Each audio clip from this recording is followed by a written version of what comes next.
Assalamu alaikum. Peace be unto you. And welcome once again to Refuge Depot, where we're going to be discussing some current events from a disaster preparedness and survivalist perspective. And what we're going to do, we're going to be joined by my compadres, and I'm going to bring them on here in a second. I have, of course, Mr. Sanford Whitlow and Mr. Aaron Olinger. But before we do that, I want to read from this book by the Most Honorable Elijah Muhammad called Fall of America. And in this book, chapter 50, chapter 54, I believe, it's called. So I'm going to go ahead and read that. It says, the title of this chapter is taken from the Holy Quran, chapter 101, 1 through 4, verses 1 through 4. And it says, the calamity. What is the calamity? And what will make thee know how terrible the calamity is? In the English language, according to Webster's dictionary, the word calamity means a state of deep distress or misery caused by major misfortune or loss, or a great event marked by great loss and lasting distress and affliction. Such calamity is now prevailing in America. It's getting worse daily. The third verse of the chapter of the Holy Quran, 101, verse 3, asks a question, and what will make thee know how terrible the calamity, the calamity? The answer is given in verse 4. The day wherein men will be as scattered moths. We do not have to ask anyone whether or not this warning of the Holy Quran is now being fulfilled. We see the fulfillment of this prophecy with our eyes and ears, with our ears, these great calamities that are now striking America. We see the great division, the great disagreement, disunity, murder of men. We see the great amount of raping and murdering of girls and women. There is great robbery and thievery going on every hour of the day and night. There is a great storm and adverse weather conditions. There are minor earth tremors and hailstorms. There are signs and wonders of signs being displayed in the heavens, in the earth, and on the sea and land. There is unusual behavior of children. There is unusual love or dislike of children by mother and fathers, and the destruction of the process of childbirth. I'm not going to read any more because I really want you all to get this book, The Fall of America by the Most Honorable Elijah Muhammad, because if you want to know what's going to happen tomorrow, today, get this book. It's all up in there. And so with that, I want to bring on, I'll start first with Mr. Sanford, Mr. Whitlow. Greetings, brother. How you doing today? Outstanding, brother. How are you? I'm doing well. I'm doing well. And let me bring on Mr. Aaron Olinger. Greetings, brother. How you doing today? Great. How you doing today, Steve? I'm doing well, doing well. And I want to thank you all once again for joining us. And we're going to let's first start off with talking about FEMA. And I know that, FEMA is the Federal Emergency Management Act. And a lot of people are really dissatisfied with how FEMA is operating, especially since we hear of billions, literally billions, being given away to Ukraine, given away to Israel. And we see that and they say that it's walking around money, but the 700, what is it, $750 that they're given to those who are impacted by the hurricane. Is that correct? That's the In correct North number. Carolina, yeah. Okay, all right then. And so we know that from what I just read, one of the things that the Most Honorable Elijah Muhammad and the Honorable Minister Louis Farrakhan talk about is that God uses natural disasters as a weapon against the wicked, and He said that these type of disasters, if you will, are going to be occurring more and more, and they're going to be worse each one at the one following the next. So we see that America's in pretty bad condition because the money that should be going into looking out for the American people is going into the war machine, the military industrial complex, as I think it was Eisenhower that warned about, right? That's Yeah. correct. Yeah. So, do any of you have any comments that you want to say as far as FEMA is concerned? Well, I'll let you go first, Sanford, if you want to. I'll just keep it quick. Unfortunately, it's my personal belief that FEMA is designed to be a pacifier. Hmm. And the reason I say that is because we allocate a certain amount of money or resources to help a disaster, excuse me, or help those in need under certain conditions. When you go back to what you said, Brother Steve, about the amount of money that's allocated to other countries,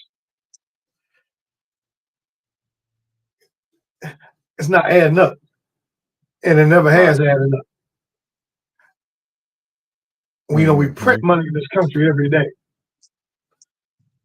And we print money without having quote unquote backing, which is gold or some other resource.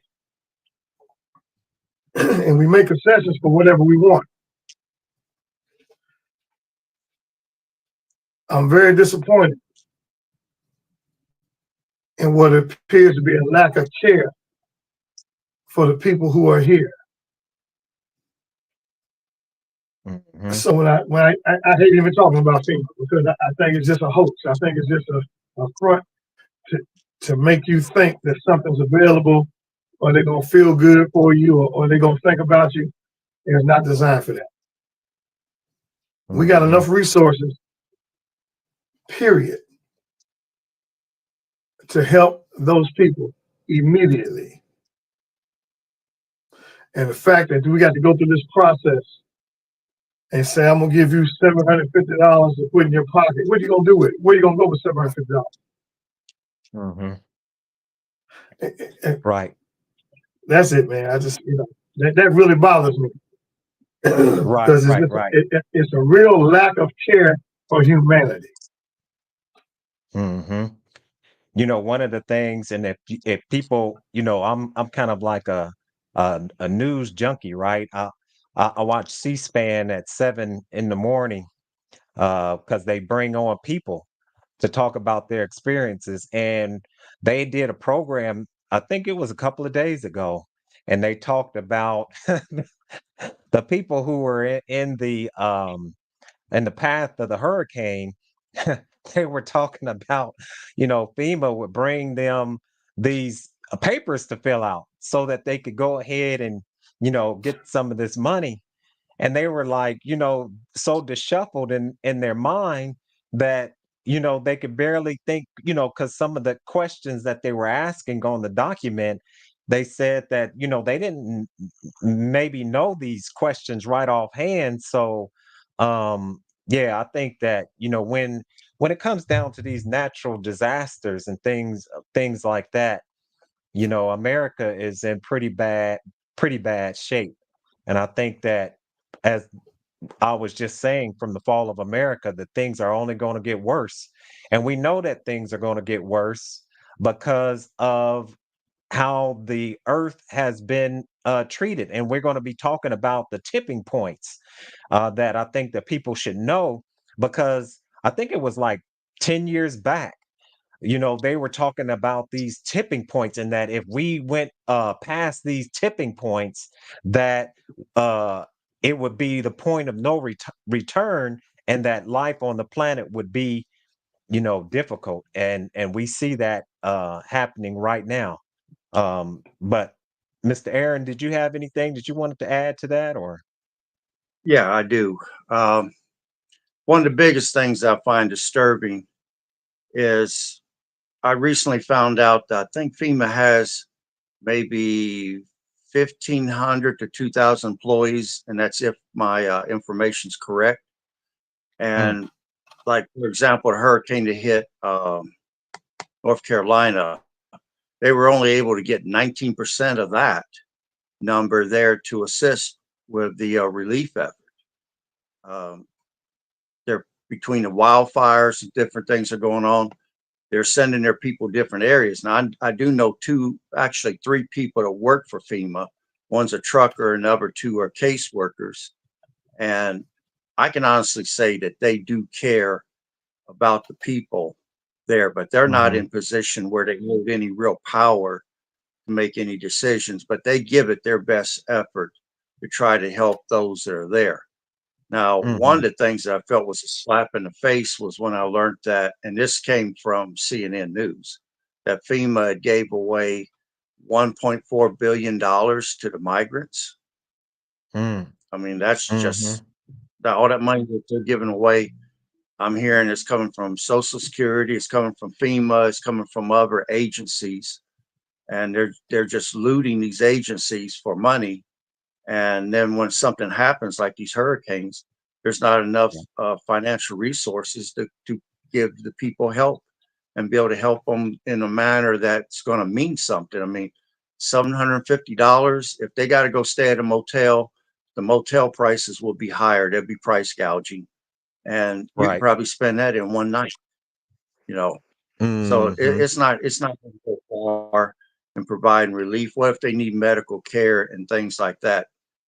Someone may not have insurance, or they might have a high, say, a high deductible on their homeowner's insurance, and that 750 may not be able to even cover that. right, So, right. and with them having to panic buy prior to it, they may have reduced the amount of financial resources they have available to even cover their deductible. So, Mm, and I mean, I've got something here. I'd like to read maybe the top 15, but these are mhm, specific items of greatest need and greatest demand during a hurricane aftermath. And I'm going to read probably just 15. There's probably close to 40 on here. okay. Shelf stable milk and creamer, cheese, jerky, meat sticks, salt, sugar, coffee, mayo, rice and beans. I mean, they got diapers, uh, Mhm, flour, ice, coolers of all kinds, baby formula, baby wipes, camp stoves and grills, propane, charcoal, batteries, power strips, towels. mm, Uh, let's see here.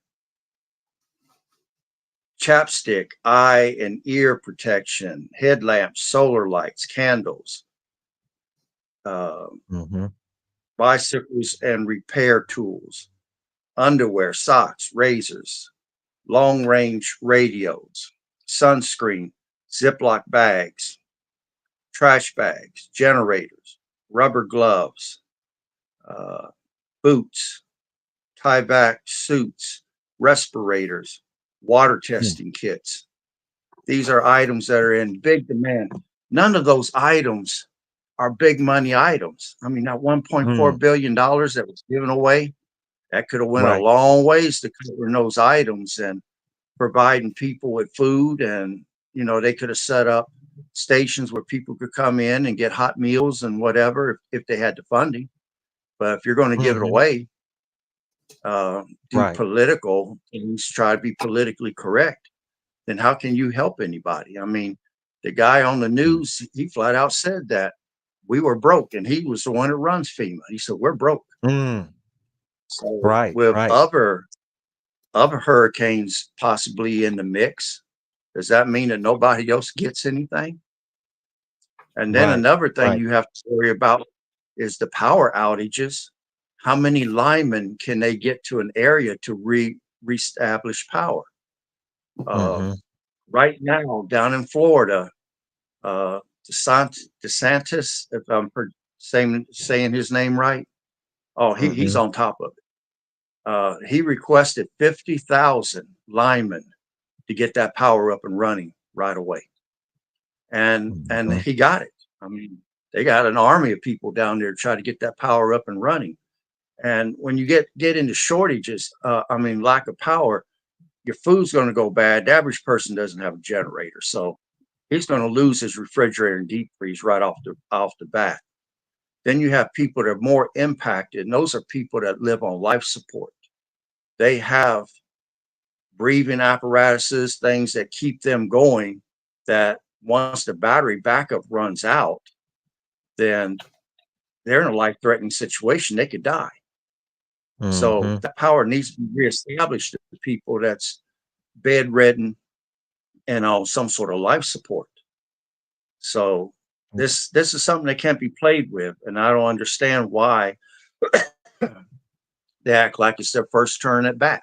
They've done this for a number of Right. years. Mm-hmm. Why don't they look more experienced in what they do? But Right. I'm stopped there for right now. No, I mean, and as you were saying, one of the things that we're looking at is that they knew that the storms and the weather was going to be more extreme. They know that the weather is going to be more extreme, and so this is why this program is so important because really, and the truth is that as American citizens, we have to take some accountability for our own welfare and well-being. And so that's why we're doing this program is to try to wake people up, to get them to wake up from the Roman arena, the games and the sport and the play that are being used to distract you from the reality that America is falling. I mean, I know it's hard to hear for some people, but the way that America is going right now, and the reason why is that there's so much corruption, so much corruption. Uh, when you look at the government and you look at the lobbyists, the special interest groups, the dark money, and so forth and so on. And so one of the things that I think that we talked about too was to prepare yourself a to-go bag. We talked about shelter in place, but we talk a little bit about some to-go bags? I know Mr. Aaron, you have some deep knowledge on that. Can you say a little bit about to-go bags and how we should prepare them and Yes. what they're for? Well, basically, the premise with a bag or emergency disaster kit was that it would help you to be able to get to a location to where people could pick you up to save you, or you could shelter in place inside your home for a period of time, usually 3 days, and hope that during that 3 day period, someone would rescue you. They would have enough stuff and equipment in it to sustain you in the field. Flashlights, radio so that you can hear emergency broadcasts, food, water, uh, medicines if you're on prescriptions, extra money in case you would have to rent a motel room or something. And you would also have your important documents, uh, Mhm, birth certificate, deed to your house, title to your car, things that if you came back and somebody was occupying your property, you'd be able to try to say, no, this is my property. Here is my proof. And you've got hard evidence. If you had to mhm, prove you was a U.S. citizen, you'd be able to prove that by what you got in your bag. Now you would have tools, just many different things. Even a change of clothing helps. But Mhm. I'm gonna tell you this: you got basically 5 types of bags. Mm. Your easiest ones to prepare would be your EDC, your everyday carry. That's very small. It could be as small as an Altoid tin, or it could be large, about the size of a woman's purse. If it's a bag, it's usually a sling bag that go up on your shoulder, or it could be what you call a get home bag, GHB. And again, you could keep that in the trunk of your car. Something happened, you had to walk home. There's enough gear and equipment in it to keep you surviving in the field for at least a day and a half to almost 2 days. That way, if you had to walk home from work and there was civil unrest going on, you could probably occupy an empty property somewhere until early in the morning hours when there's less trouble going on, and then hit the road to try to get the rest of the way home. Your next Mhm. two size bags would be your good bag, GOOD. That's what they call them down south. Stands for get out of Dodge. Or up north, we call them bug out bags, BOBs, Mhm. BOB. They're basically the same bag, 3 to 5 days worth of food, water, different provisions in it. And we're going to do a workshop where we're going to Right. explain what to put in said bags, and we hope that a lot of people out there be interested in attending that workshop. But we're going to show in great Mhm. detail and explain the reason why each item is in the bag. But you're talking three Mhm. days, 3 to 5 days worth of goods in it. And then your last bag would be what they call a inch bag, INCH. It means I'm never coming home. Situation Mm. is so bad, it could be like Chernobyl, or something's getting ready to happen. You have to leave now. You got less than Mhm. 15, 30 minutes to pack up and hit the road. And because of the situation, you may never be coming back to that house. So Mhm. we've got detailed lists and things that we can help people be able to put together said bags so that at a moment's notice they can grab the bag and they can go.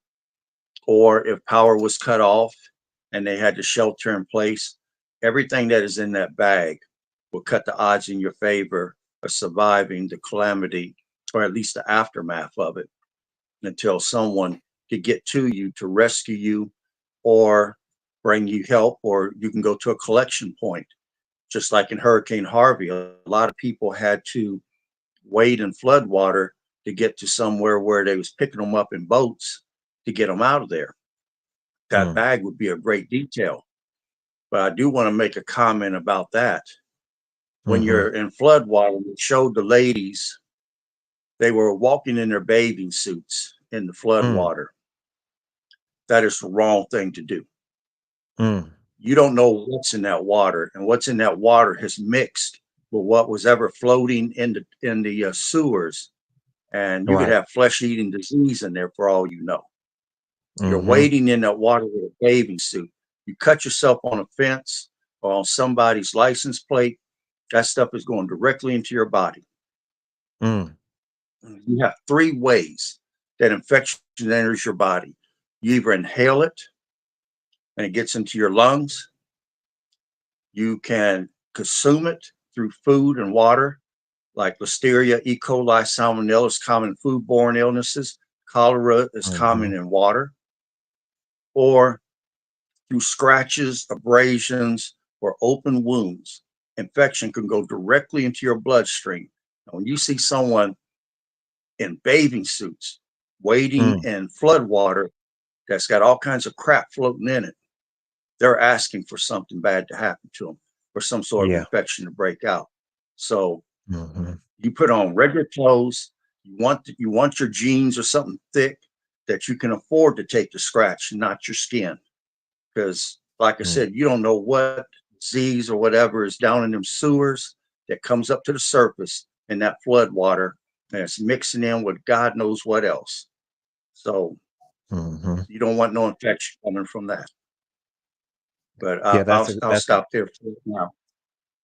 that's a very good point. Did you wanna add anything to that? Yeah, going back to Mhm. the hurricane and aftermath, I got two close friends who were actually involved in this last hurricane. So I got a message from one today where he responded to me, asking me how he and his lady friend were doing. and they had gone an hour inland to try to avoid some of the impact. They have a home in Tampa. So he showed me some pictures. He sent me some pictures today where his neighborhood was flooded and people were wading through the water like above their knees, probably about 3 feet deep. Um, then he sent me something that said that the authorities have told people to beware of the animals in the water. Mhm. Then Right. he told me that they had trees that had pythons that had seek safety in the top of the trees and were falling down in the water on people. They had a thing advising people if they had a firearm, if they had to go outside their home, make sure they had a firearm with them. I actually said if you have a shotgun, tell them that's the best weapon to have because of the alligators and the pythons. So I thought that was interesting that the aftermath had a whole detail about just being in the water, like Aaron was saying, and things that can happen to you, but the animals that were within the water that may have migrated and traveled because so much water is there. Hmm. So that's a concern I haven't heard anybody talk about or any media outlet even discuss. So when he sent that to me today, I thought that was very interesting. Right. Yeah. I That's also want good. to say something. I put together a little stuff Yeah. for our program here, and I'm going to speak on behalf of the Refuge Depot and myself and Mr. Olegan. And this is going to go on every show. I want Yeah. you, everybody to know the information here is for educational purposes only. By Hmm. no means are we saying this is the only way or the route to take to deal with some of these things we're talking about. These are our opinions and our views based on our experiences. So don't confuse it and say they just told me to do this and this is what's going to happen. Okay? Right. That's our disclaimer. Yeah. Now we're back. And that's important nowadays, you know what I mean? But I think both of you bring up some very good points. One of the things that I did see in the news is the alligators. Of course, Florida is known for alligators. And they say that that water has turned up these alligators, and like you all are saying, there's other type of creatures that are in the water. Some other things that people need to look for after a natural disaster, and this could be really any disaster, tornado, hurricane, whatsoever, is that as you're saying, we have these flood waters, you have these down trees, and you have the down power lines that you were talking about, Mr. Aaron. Uh, and some of those down power lines could still be hot. So when Yeah. we're trying to remove stuff, we have to, it would be, we have to be very careful, as far as what our next steps should be. Um, Probably the best thing for, you to do is to listen to your emergency radio, because like I said, some of these down power lines could be very hot. And the thing about the power lines and the infrastructure of America is that I think we talked about the infrastructure before. And some countries, they have their power lines up under the ground. America still has the power lines, on basically sticks. And so when the wind blows, it causes the power lines to come down. And while they say that it's easier and quicker to repair those type of power lines, in the case of a disaster, they when the power lines are up underground, unless you really have some type of serious situation like an earthquake, really you're talking about a safer way to get power to homes. But that's just something to consider. But like you all are saying, one of the things that they talked about in the water is the bacteria. They talked about the bacteria, they talked about the chemicals, and one of the and the bacteria is coming from the flood waters overcoming the uh, water filtration systems, and so you have fecal matter, you have everything in the water. And so, like you said, when you said that you saw them walking around in bathing suits, man, that that right there was like I hated to hear that. But some other things too. Um, so you have after these storms, you have diarrhea, cholera, typhoid fever can spread through contaminated drinking water. That's one of the things that the people have to consider, and this is why it's important for us to stock up on water, because you are not going to be able to turn on the faucet after these type of floods. Hepatitis A is another concern due to sewage overflow and damage to sanitation facilities. Um, there's leprid lepridpriosis, which is carried by various animals, can present with symptoms like high fever, headaches, and muscle aches. And then there's mosquito-borne illnesses such as dengue, fever, and malaria can increase due to standing water providing breeding grounds for mosquitoes.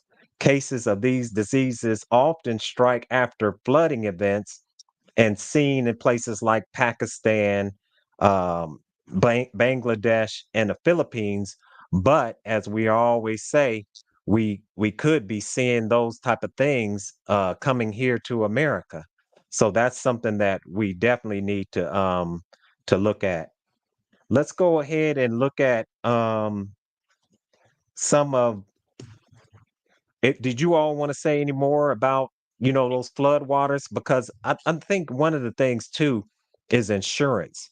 A lot of the places that were hit did not have any type of flood insurance. So I don't know, what type of help those individuals are getting, but it's causing a lot of people to pack up and leave Florida. They've had enough, and they're not trying to rebuild their homes after just another catastrophe, because when we seen this hurricane, it was followed up by another hurricane that came right behind it.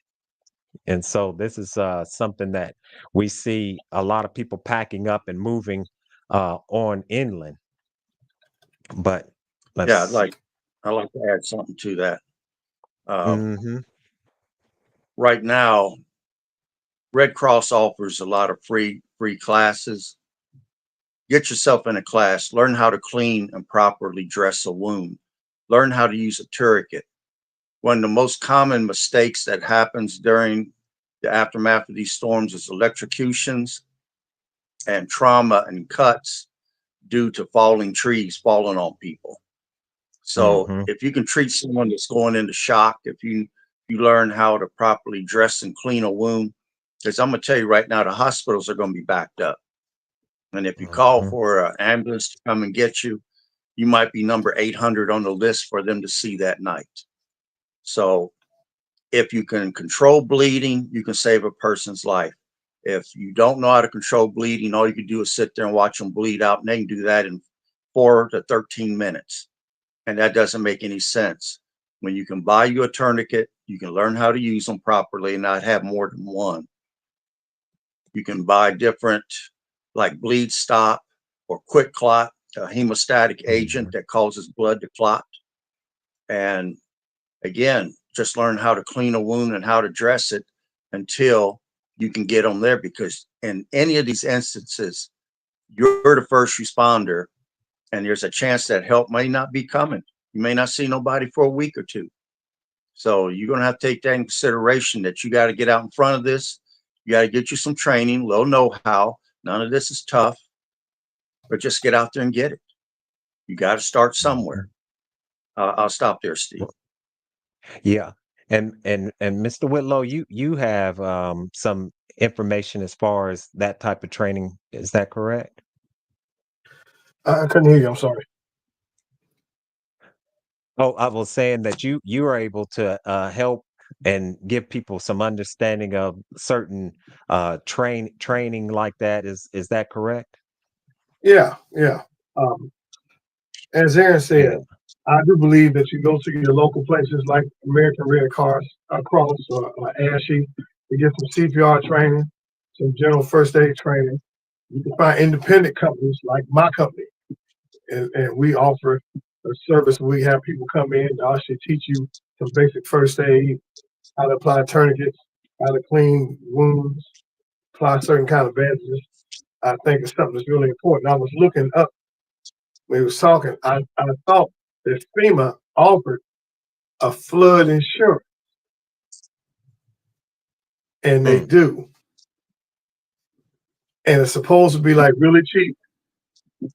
And I don't think people even know that's a thing. So the coastal state, mm, the FEMA flood insurance is supposed to be very affordable, but I don't think it's made really available for people to know that's available for them. hmm. That's So I real just good wanted to to tap know, on that though. since you mentioned about the flood and insurance and the handling insurance because some people think regular homeowners insurance covers the flood, and it Yeah. doesn't. Certain circumstances. Hmm. I know I had some water damage in my home here in Ohio, and I had to go through a thing because I had water damage as opposed to any other kind of damage. Hmm. Right. Right. That's for sure. So yeah, definitely need to look into that. Let's go ahead and get And into oh, go right ahead. yeah, I'd like to mention one other threat that happens after a disaster, and that's going to be the looting. Mm, You can have entire gangs that are out there looting. These are people that didn't prepare, they didn't put nothing back. They're at a state of desperation, and they will do you physical harm if you were to get in their way, even if they're coming to your property. In my area, when we had the tornado uh, swarm back in 2019, people went back to their homes, and there were people pulling up with vans and stuff to loot their houses. And these mm, people were armed, and they would have done mhm, those people harm if they'd have got in their way. And the police mhm, are so overwhelmed. If you call for the police, you may get a response and you may not. And I don't blame the police in that instance because they're getting so many calls. They're totally overwhelmed, especially if the police force has had to cut back due to retirements and their recruiting has not gotten enough recruits to replace the retirements, which is the problem in my area. We used to have maybe 890 officers. I think we're down to about 390 or 450 right now for my mhm, entire city, and that's over 3 shifts. I mean, it's easy for my area to become overwhelmed. But when Hurricane Sandy happened, a lot of people in New York are not allowed to own guns. So entire neighborhoods had golf clubs, bows and arrows, hockey sticks. The neighbors formed up militia groups to try to defend themselves against the gangs that were coming into the neighborhoods taking stuff. During Hurricane mm, Harvey down in Texas, they had something called the Jakes would show up. That'd be a gang of people showing up in front of your house, and they're telling you if you don't want to be messed with, bring us something out. Bring us some cases of water, bring us some food. We'll leave you alone. But then they come back the next day and they want another donation. Then the next day again, they want another donation. They're mm, standing out there with machetes, pistols, and they're demanding that you bring them stuff. That's a real threat, and people need to understand that they have to be prepared to deal with that. So, mhm. and just always No. remember, desperate people are going to Mhm. do desperate acts. So Right. I'll stop there, Right. Steve. Yeah, that's a real good point, and that's why it behooves everyone who's watching to you know maintain your health, get yourself into some shape, and eat properly. In the nation, we're taught to eat one meal a day, one meal a day. Some eat one meal every other day. and some eat one meal every 3 days. So it's amazing. But one of the things that you're going to have to be disciplined with with any type of disaster where you're going to have to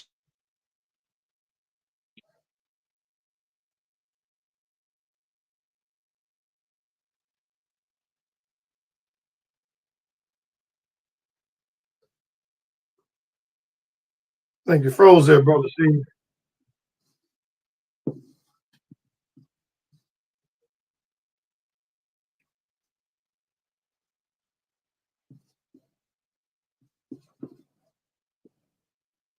So, Aaron, I'll piggyback off what you said about All right.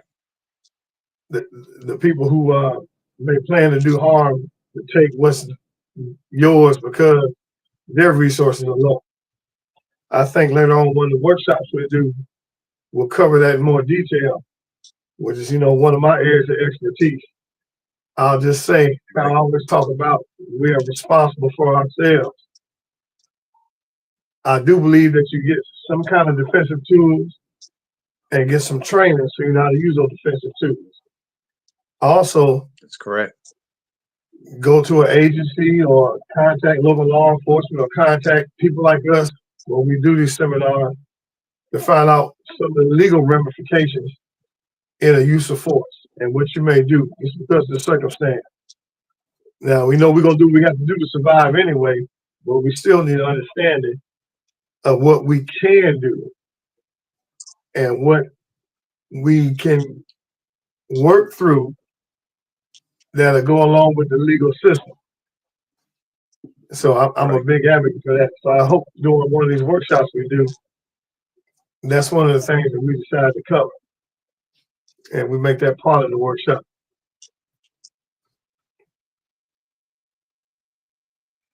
But I also think, we need to also build community with our neighbors. I mean, if a group was to come into the neighborhood and want to try to take your stuff, if some of the neighbors could come together and you got multiple houses surrounding those individuals willing to come to each other's need, then basically that's going to slow down someone thinking they can just come and target one person. They come into an area and they got to take on 5 or 6 homes. That's impossible to do when you're being fired at from all different angles. Even just knowing that the neighbors are willing to come out and support you would probably bluff a lot of them off, and you wouldn't have to use any type of force. But if you're standing there being Rambo and you're by yourself and you got a group coming against you, the pack always thinks it can take out the individual. So you got to build community with your neighbors. Everybody's got to be on the same page and being willing to come to each other's aid when something like that happens. Yeah, that's true. I'll stop. I think we need to talk about the least path of resistance, because anybody who's intending to do harm, they would highly likely go to a place that has no security or appears not to have any way to protect themselves, rather than go to somewhere where they thought there might be somebody who could prevent them from doing something to them. So that community building of reinforcing your safety and security is very important. It's paramount actually. Right. I see a note in the chat. My wife, she says a lot of neighbors don't even know each other, and they live in same neighborhoods for years beside each other. So that right there is a very good point.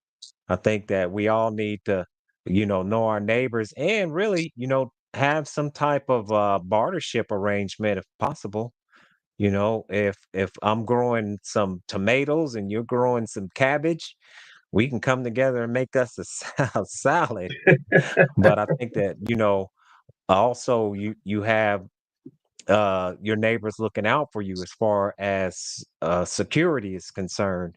And that's something that I think that people need to really consider too, because a lot of people have been living right next door to a person for years and, may speak to them every now and then and still don't know their first or last name. So that's something to really consider. Mhm. Taking Absolutely correct. some self-defense classes would also be advisable, to know some simple techniques on at least how to defend yourself, to throw somebody off of you if you're in some type of physical altercation. So that's real important as well. I was just saying to Brother Mhm. Aaron, hopefully one of the workshops we do will cover that. That's something we do extensively, Right. right? Just Yeah. localized protection and how to defend yourself in certain ways, certain times, certain strategies. Um, a lot of unconventional weapons and how to use those things. So hopefully we have a seminar that we can provide for the public that will Hmm. teach them some different ways to secure their safety. Absolutely. And we want those who are watching to just go to refugedepot.com, and you can just sign up and follow us through there. And we'll be giving you more information as we are working to put some of these workshops together. And as you can see, these workshops will be very informative and powerful. Let's go ahead and get into, and did you all want to say any more about those subjects there? No. If No. not, we can let's move on to these microplastics. Microplastics. A lot of people may not know what microplastics are, but these microplastics, I mean, if you go onto YouTube, you can literally see islands of plastic that's floating in the ocean. And so what happens to these plastics that are floating in the ocean is that the sun, the sea, and other type of elements begin to just break these plastic items down, and they're finding their way into our food supply. They're finding their way into our food supply because literally the microplastics are in the rain. And there was one person who said that there's enough plastic in each individual right now that could make a credit card. And that is, Wow. that's unbelievable. And I think what many people might not know about the dangers of these microplastics is that they have bisphenol A, they have phthalates, they have other type of chemicals in these plastics that are hormone inhibitors. These are hormone inhibitors. They are causing the male, for instance, they're causing the male regenerative organ, the penis, right, to uh, decrease in size, if you will. Uh, they can cause even malformations. So I think that microplastics is something that we should definitely be aware of.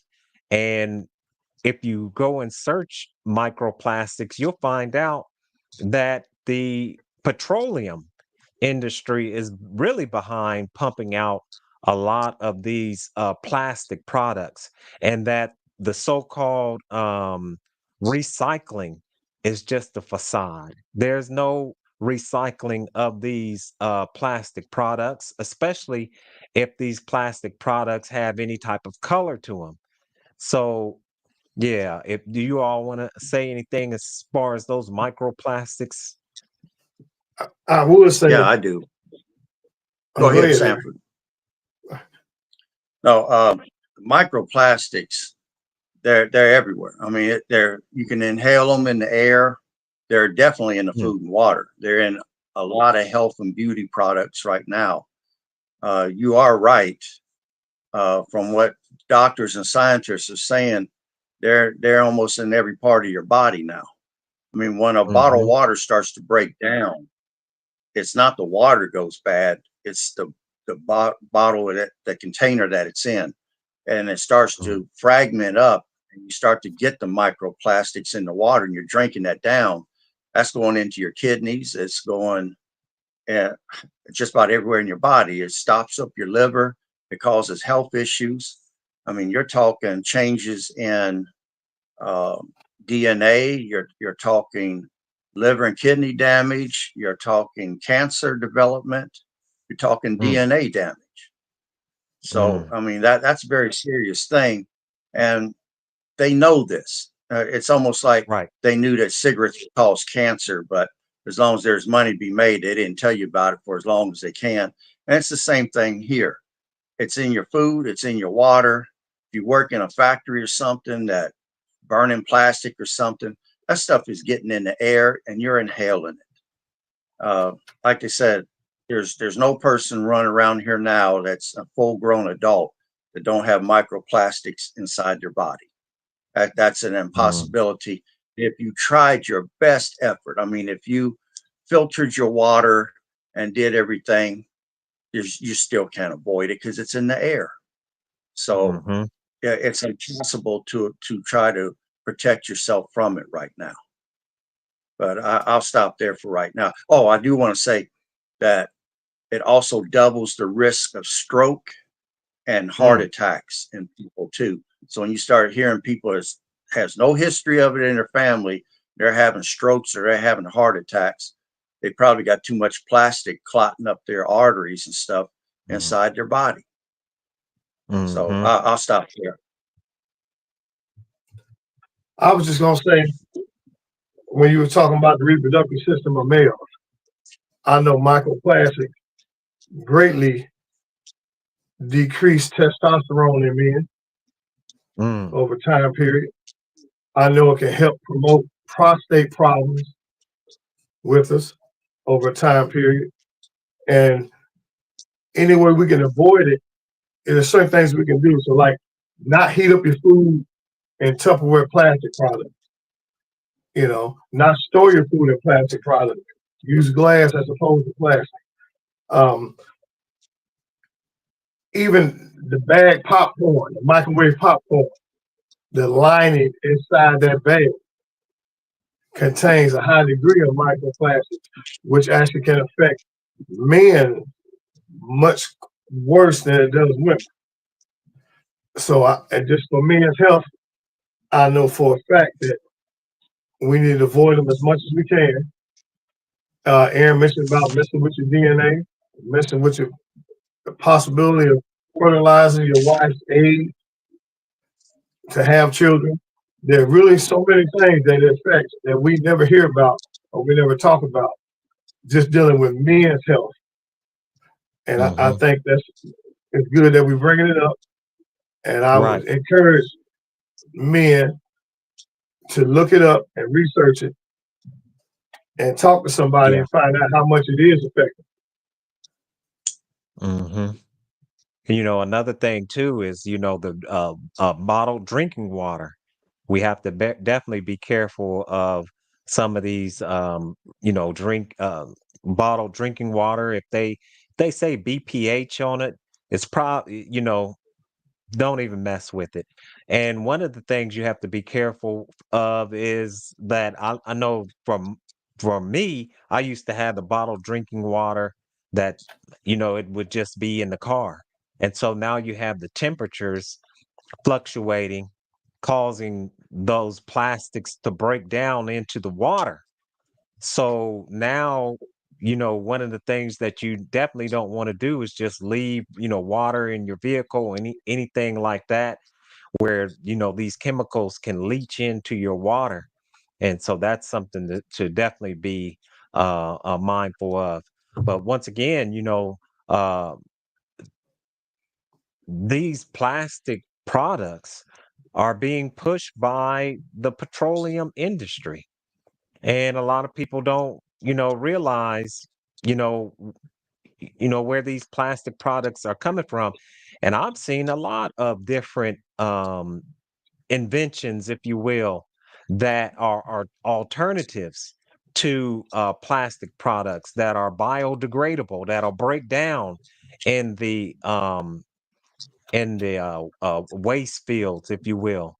But just like the highways, a lot of us wonder, for myself, wondering why aren't there any bullet trains in America? Why is it there are no trains traveling from Dayton to Cincinnati to Columbus?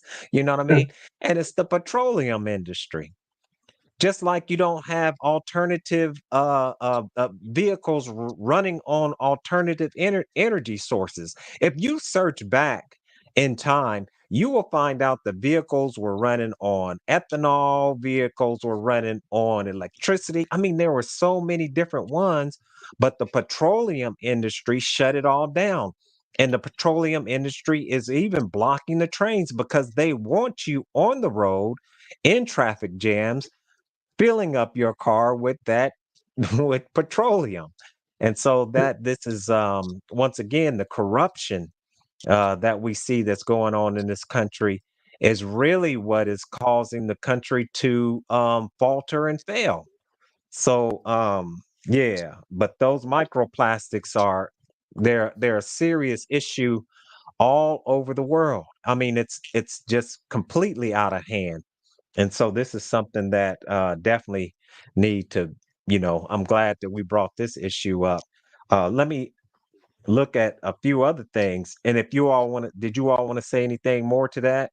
I'll go ahead and Yeah. read some of these Did things. you want to go first, Sanford? You want me to go I, first? I also want to say something I found out this week. A young lady I know has a hybrid vehicle, a brand new Honda. She has to get her license plates renewed, a sticker renewed today. She told me because she has a hybrid, she has $150 surcharge to pay to get her license renewed. For electric vehicles, it's $250. And that's every time you get your license renewed. Mm, I never heard of that. right, And I had to right. ask myself why. Well, they promote the hybrid vehicles and electric vehicles. But when you do that, you lose that gas tax money. Hmm. All right. So there it is, right there. All about the dollar. All about the dollar. That's what it's all about. Brother Aaron, did you want to say something to Yeah. that? I want to go back to the water for a second, the microplastics. Yeah. Um, when a bottle of water gets filled up, it has a shelf life of 2 years. Okay. Now, when at the factory and they fill it up all the way to the top when they put that lid on. But when you buy it, it has evaporated down. You have a little air pocket there. How long did it sit in storage and get that evaporation? That's what you have to Mm, figure out. If it's got a 2 year shelf life before it starts getting plastic in it, then how long did it take to get that air pocket? Was that 2 weeks? Was it 6 months? And you got to deduct that off that 2 year period. And I mm, automatically deduct 6 months and then figure I got to rotate my water. And then if you're going to have it in a temperature controlled environment. That way, mhm, the water lasts longer. The bottles don't start to break down. If you put it out in your storage shed or in your garage where it's experiencing extreme heat and extreme cold, these bottles are going to break down faster. You're going to have a whole bunch of microplastics in there, and you might not even be near the expiration date on it. I mean, that could happen in 8 months, an 8 month period of being exposed to extreme cold of winter and the hot of summer. And you'll hold the bottle up to the light and you'll see like little glittery things in there. And that's the microplastics breaking down. So you mm, want to take that in consideration. But 2 years is your shelf life, but automatically deduct 6 months, 3 6 months off of it if it's got an air pocket in the top of it, because you don't know how long it's been stored before you purchased it to get that air pocket mhm, in it. So I'll mm. stop there for right now. Yeah. And to go, a little bit more into the microplastics, so like I said, you can go on YouTube and find uh, uh, oceans or islands of plastic. So what does that do as far as the sea life?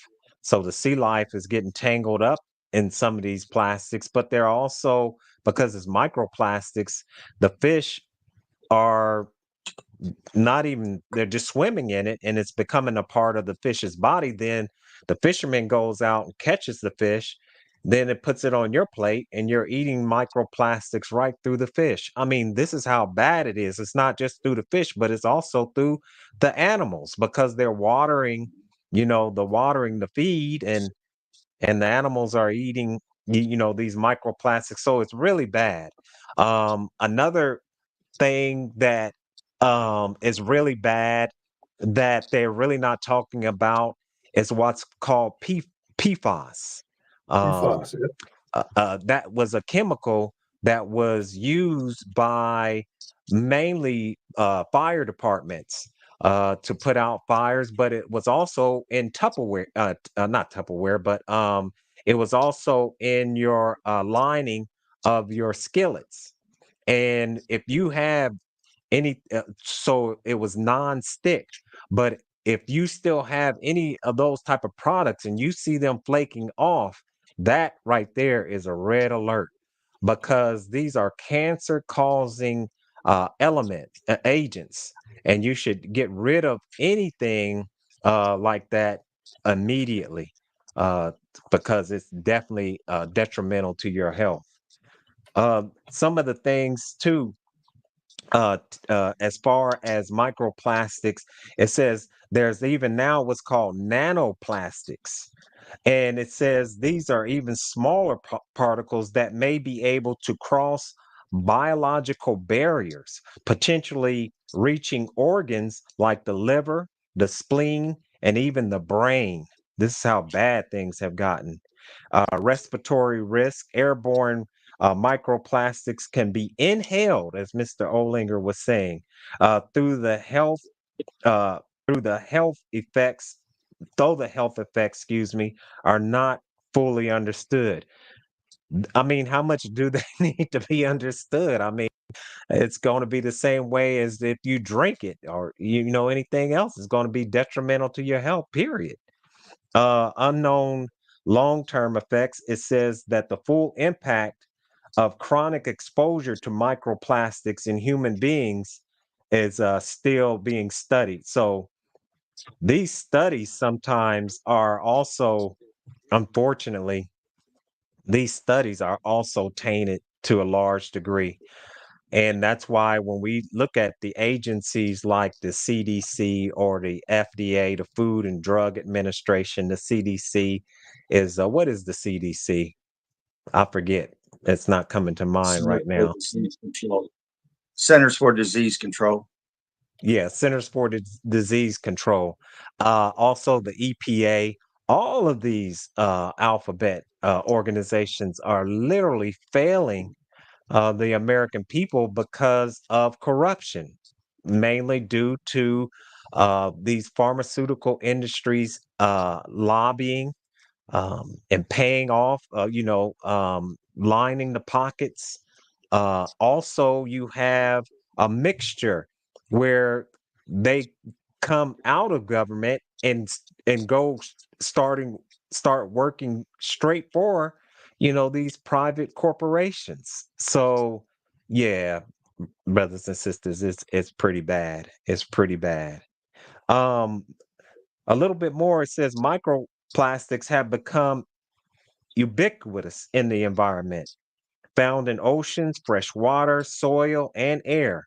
The persistence of potential to carry harmful substances makes them a growing concern for both environmental and human health, as we're saying. So this is something that definitely people want to look out for. And whenever you go out to purchase any type of item, like we said, just do a little bit of research and try to find something that um, is an alternative to these plastics. Let's go ahead and get into as we begin to close this out. I wanted to talk a little bit about the deforestation that's taking place. And we see this really everywhere we go now, that we see a lot of forests being, just taken out, and this is having a severe impact on the climate. We see it going on down in Brazil, but we also see it going on right here in the cities where or in certain parts of Ohio, where you see more houses being built, more farmland even being taken, and homes being built on these lands. And you got to wonder where are the animals going? You know what I mean? But not only that, you also have the trees that are providing oxygen and keeping the climate cool, and so now you have a warming of the climate. So now you have the oceans rising because of the ice melting. The oceans are getting warmer, and that warmth is causing these hurricanes that you see. So things are not going to get better, they're going to get worse because of the treatment of the planet. But you all go ahead if you want to throw anything Yeah, into that I do. deforestation. Because I mean, for those that are religious, we are the caretakers of our earth. I mean, if you have a home and you're a property, you're a caretaker of that property, because when you die, you can't take it with you. You're going to leave it hopefully to your family members and leave it in good enough shape that they can come in and do something with the property. And basically, as a man, I feel it's my job to take what I have and try to make it better, and that's Hmm. part of being a caretaker. A lot of people don't realize this, but trees take in carbon monoxide, they take in carbon, and they give off oxygen. In order for us to live on this earth, and there's what, 8.2 or 3 billion people now, more than there ever Hmm. was, we need those trees because that produces the air that we take for granted that we breathe on a daily basis. Well, you get rid of all the trees, you just knocked out the ability to create air, and that's ridiculous to me as a Hmm. caretaker or any responsible person to be just taking out the very thing that we need to breathe. But I'll stop there for right now. Hmm. Yeah. So let's see. All right. And Mr. Sanford, did you want to say anything as far as that? Well, I don't have much to say about it, but I'll say this: Okay. the end of all of this coming down from the Father is going to be destruction by heat and fire. And so, not to get too deep, we're carrying out the steps to get to the end. So as we decrease these resources, as the planet heats up, yeah, it's going to heat up. There is global warming because it said it's going to be warm. You know what I mean? Yeah. The destruction is going to be with flame. So none of it shocked me. I think as long as we keep having babies, as long as we keep quote unquote progressing, um, it's inevitable. Hmm. And that's what I really believe. I think six one half dozen another. You want the progress, you want all the other things to come along with that, and we sacrifice this, and then we wonder why we had this problem. Right. Yeah, I don't think there's a real answer for it. As long as we call ourselves going to progress the way that man believes we should progress. Hmm. And I'd like yeah, to add it's something to what he just said. Uh, every area has a climate or an ecology that it operates under. In order to grow watermelons in a certain area, you have to have a certain environment conducive for that plant to be able to grow and thrive. Watermelons don't grow in the desert. Okay. hmm And as global warming gets warmer, it's creating these supercell storms that are increasing in intensity and increasing in frequency as happening more and more often.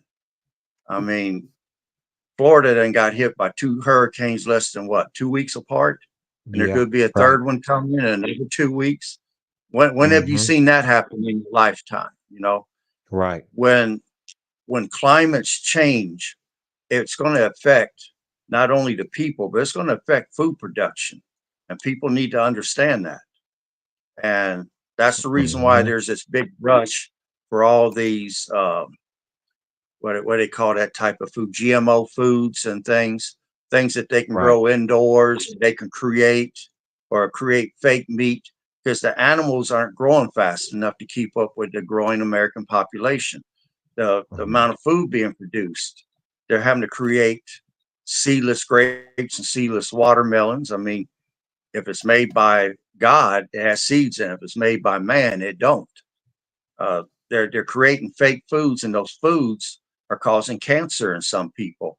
The human body doesn't recognize some of that stuff as being food, so it's causing problems inside the human body. But we're having to resort to that because the climate's changing, and as it changes, it's going to create less food. I mean, those hurricanes are tearing up crops. Those fires are Mm-hmm. burning up crops. Uh, these locusts and stuff down in Africa and things that's eating up crops.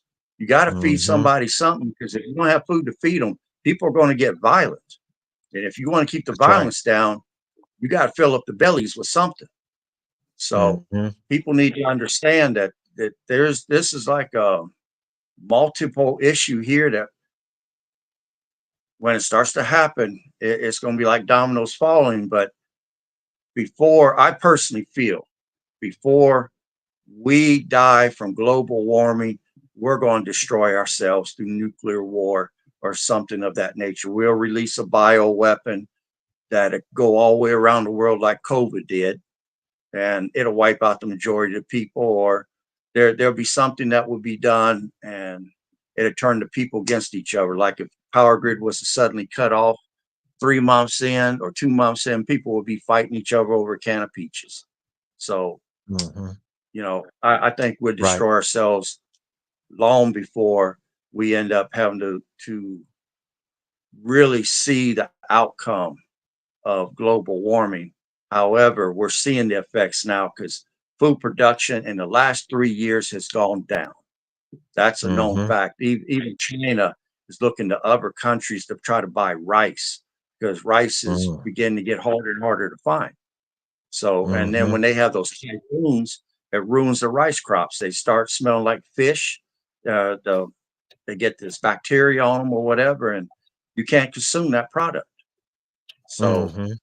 pretty soon, I mean, there could be wars fought over food before it's all said and done. So people need to Absolutely. see that as caretakers of the planet, we need to recognize what these things are.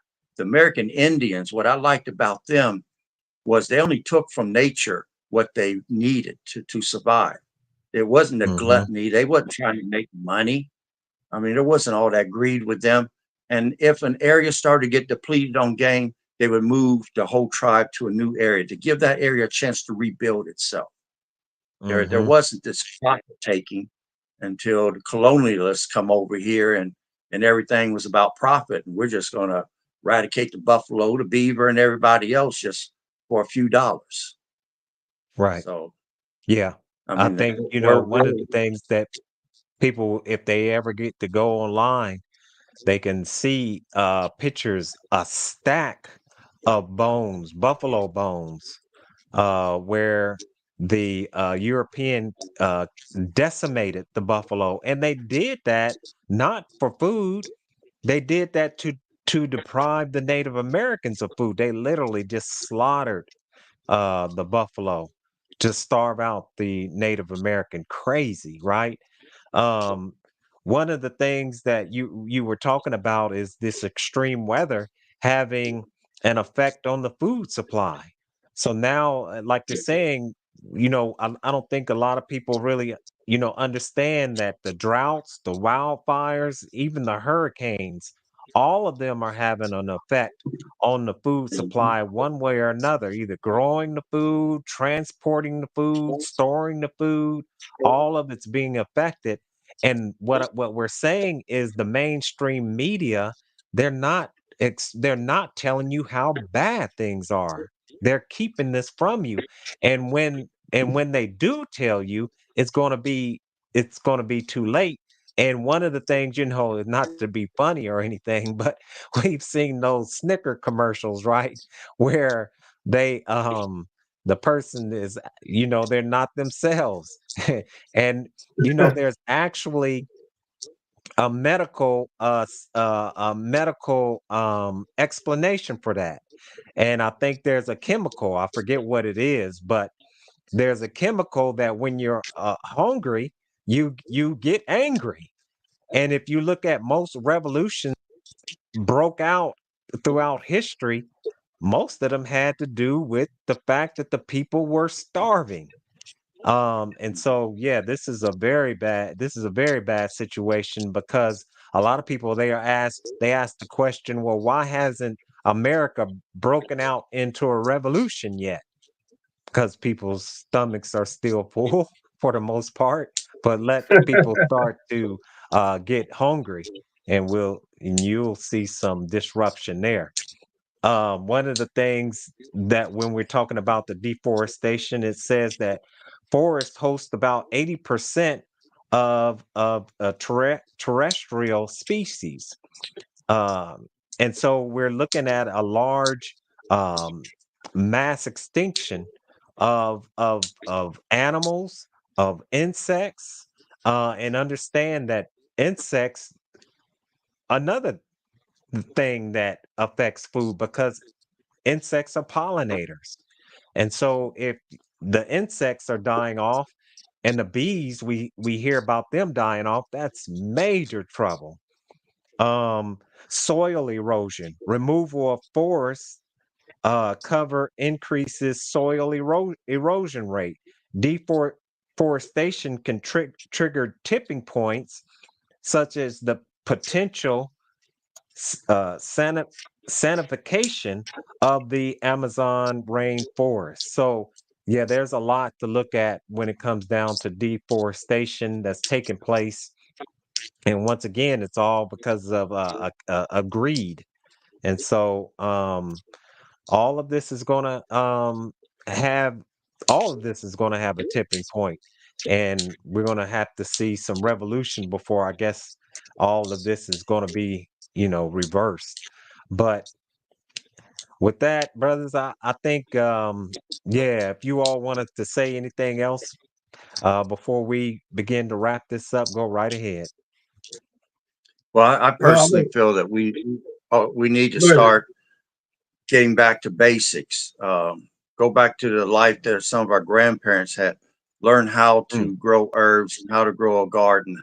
If nothing else, if you live in an apartment, get you some flower pots. You can grow tomatoes, you can grow carrots, you can grow different things right there in the pots. And you don't have to have mhm, a big garden. Just get the experience under your belt of growing a few plants and enjoy the fruits of your labor, because you definitely will reap something. If you sow some seeds, you're going to definitely reap some benefits. So, and the mhm. amount of knowledge that you'll be able to gain from it and then pass down to your children or grandchildren will be most valuable thing that you can give them.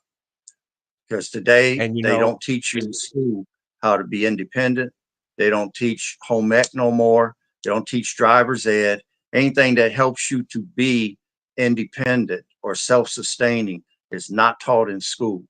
So you're mhm. going to have to make the effort to pass those skills down to your children and to your grandchildren, so that they'll get the benefit of something that they're not going to learn going to school. I'll stop there. Yeah, absolutely. And when you grow your own food, as soon as you bite into it, you're going to be like, this can't be a tomato because it's going to have so much flavor. So, one of the things that you got with these genetically modified foods is you have depletion of nutrients.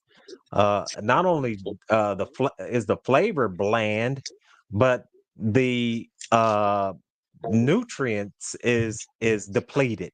So banana today, you would have to eat 5 compared to a banana yesterday because of how it's grown.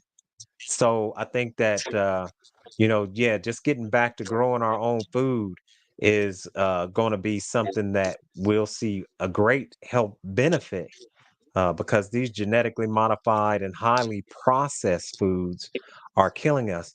And I just read, skimmed over an article, and it talked about um, that our young people today, many of our young people are growing up on these highly processed foods. And this is devastating to the health.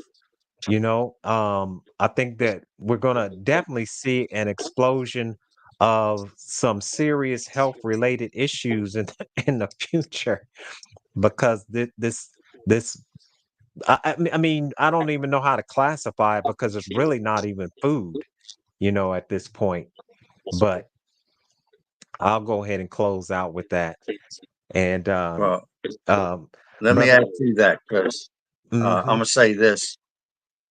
I know people in their 20s and early 30s right now that have high blood pressure, diabetes, and other illnesses because their health is poor due to their diet.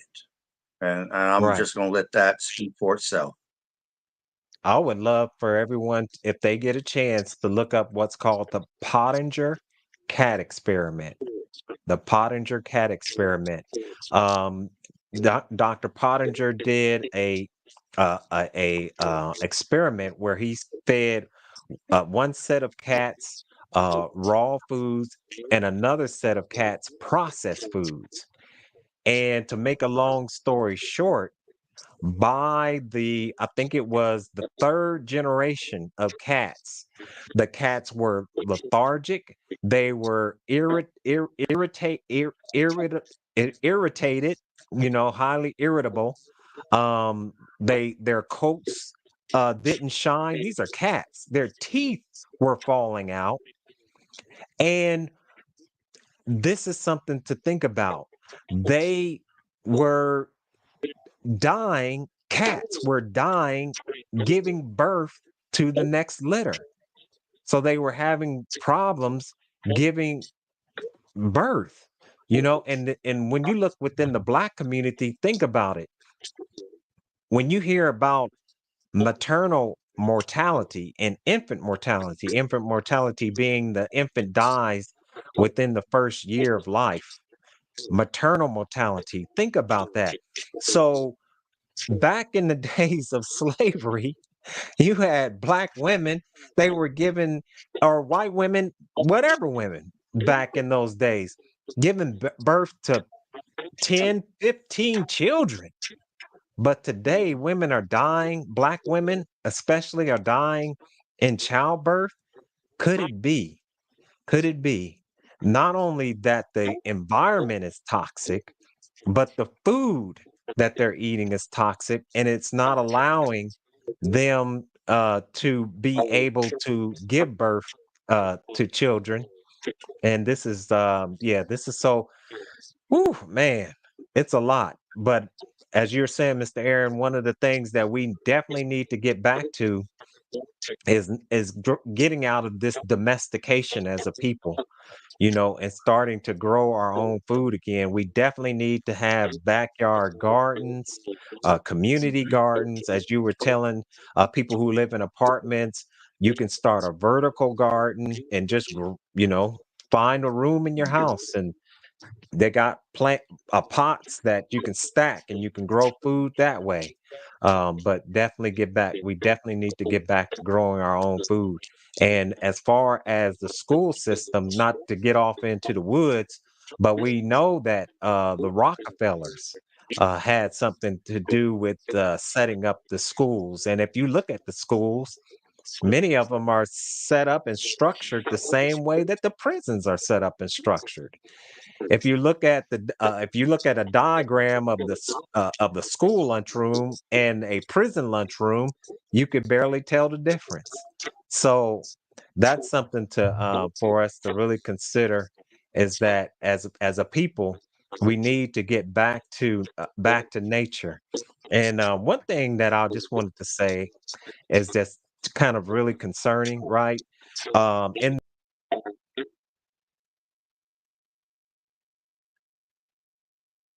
You cut off.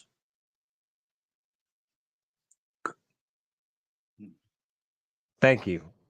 One thing that the Most Honorable Elijah Muhammad was talking about was that, and this is not telling women how they should dress or anything, but he said that the way that the women are dressed today, they would have never been seen going out dressed that way in the past. So the way that the women are dressed today is that they have on these spandex, and they used to have the spandex at least where it went down to the ankles, right? now, now they got spandex short, and the th- how can I say this? Because it's a dangerous time for women. Because if we do have any type of collapse that occurs, you have a society that is so perverted that it would be wise for women to learn some self-defense classes. And as we are saying, stock up your homes, because you definitely don't want to go out if we have any type of civil unrest, because it's bad. It's really bad. So I'll just go ahead and end with that. So with that, brothers, I want to thank you all for tuning in. I want to thank you all for watching and continue to watch. What this is we're growing, and we have a few technical issues that we're working out, but definitely continue to tune in. And we're, like we said, we'll be having some workshops. Prepare for the winter. Down in the link below is where you can go and buy some winter supplies. You got propane heaters, you got just a number of different things that you're definitely going to need for this winter, because if we see what's going on with the hurricanes and we see what's going on with the wildfires and all this extreme weather, then what do you think that the winters are going to be like coming up? So begin to prepare yourself for winter. And with that, I will close this on out. I want to thank you brothers for joining me, and we'll just close it on out. And you all hold tight while I close out, and we'll be. Let's see here. We'll close out with the intro.